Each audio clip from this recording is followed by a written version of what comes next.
আওয়ামী লীগের মতো একটা জুলুমবাজ দল বিনা ভোটে জোরপূর্বক গণতন্ত্র হত্যা করে জগদ্দল পাথরের মতো আমাদের ২০ কোটি মানুষের বুকের উপর বসেছিল, চেপেছিল, তাদেরকে সরিয়ে দেওয়া হয়েছে ছাত্র জনতার গণ অভ্যুত্থানের ফলে। আজ মানুষ স্বাধীনতার নিঃশ্বাস নিচ্ছে, কিন্তু তারাও অনেক ভুল করছে। এই সরকারে অনেক অনিয়ম আছে। ডক্টর মোহাম্মদ ইউনূস সাহেব, তিনিও জাফরুল্লাহ চৌধুরী ভাইয়ের সাথে, মাহবুব আলম চাষি সাহেবের সাথে, আমাদের সাথে আমরা একসাথে কাজ করেছি দীর্ঘদিন। তাঁর অনেক অবদান আছে।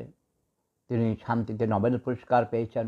অবশ্যই বাঙালি জাতির গৌরব, আমরা তাকে নিয়ে গর্ববোধ করি। আমি অনুরোধ করছি আপনারা সবাই তাঁর হাতকে শক্তিশালী করুন। আজকে সচিবালয়ে আগুন লেগেছে, এ আগুন কারা লাগিয়েছে?